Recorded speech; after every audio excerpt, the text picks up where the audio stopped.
चुनाव के ऐलान के बाद केंद्रीय चुनाव समिति की बड़ी बैठक हो रही है। प्रधानमंत्री नरेंद्र मोदी वहां पहुंच चुके हैं। गृह मंत्री अमित शाह, रक्षा मंत्री राजनाथ सिंह, साथ ही साथ तमाम झारखंड के बड़े नेता वहां पर मौजूद हैं। हमारे साथ जुड़े हुए हैं हमारे साथी संवाददाता शैलेंद्र जानना चाहेंगे क्या अपडेट है। केंद्रीय चुनाव समिति की बैठक चल रही है।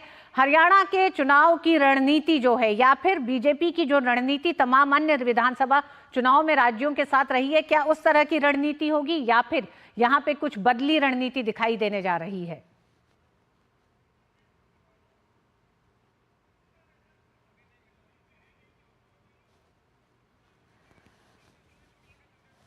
और झारखंड पर इस समय केंद्रीय चुनाव समिति की बैठक हो रही है बीजेपी मुख्यालय पर, उस पर और अपडेट आपको देंगे। लेकिन उससे पहले आइए नजर डालते हैं अन्य खबरों पे। विश्व दूरसंचार मानकीकरण सभा का उद्घाटन पीएम मोदी ने आज नई दिल्ली के भारत मंडपम में किया। इस मौके पर पीएम मोदी ने कहा कि भारत दुनिया को संघर्षों से बाहर निकालकर कनेक्ट करने में ही जुटा है। प्राचीन सिल्क रूट से लेकर आज के टेक्नोलॉजी रूट तक भारत का हमेशा एक ही मिशन रहा है, दुनिया को कनेक्ट करना और प्रगति के नए रास्ते खोलना।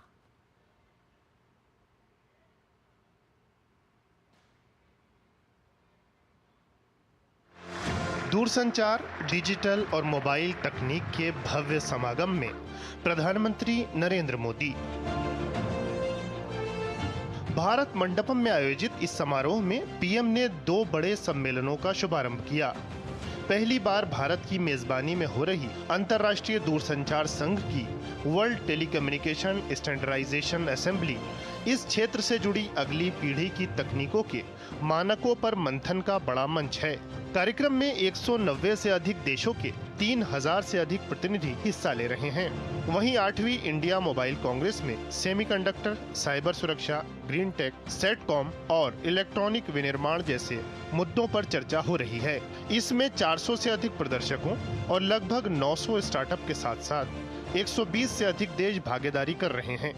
पीएम ने अपने संबोधन में टेलीकॉम को भारत में कनेक्टिविटी ही नहीं, समानता और अवसरों का भी माध्यम बताया।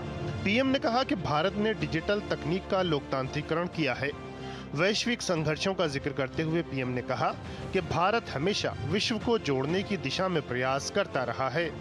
प्राचीन सिल्क रूट से लेकर आज के टेक्नोलॉजी रूट तक भारत का हमेशा एक ही मिशन रहा है, दुनिया को कनेक्ट करना और प्रगति के नए रास्ते खोलना। पीएम ने दूरसंचार और डिजिटल तकनीक को समावेशी बनाने पर बल दिया। पीएम ने बताया कि बीते 10 साल में भारत में जितना ऑप्टिकल फाइबर बिछाया गया है, वो धरती और चंद्रमा के बीच 8 बार दूरी तय करने के बराबर है। जनधन, आधार और मोबाइल की जेम ट्रिनिटी कितने ही नए इनोवेशन का आधार बनी है।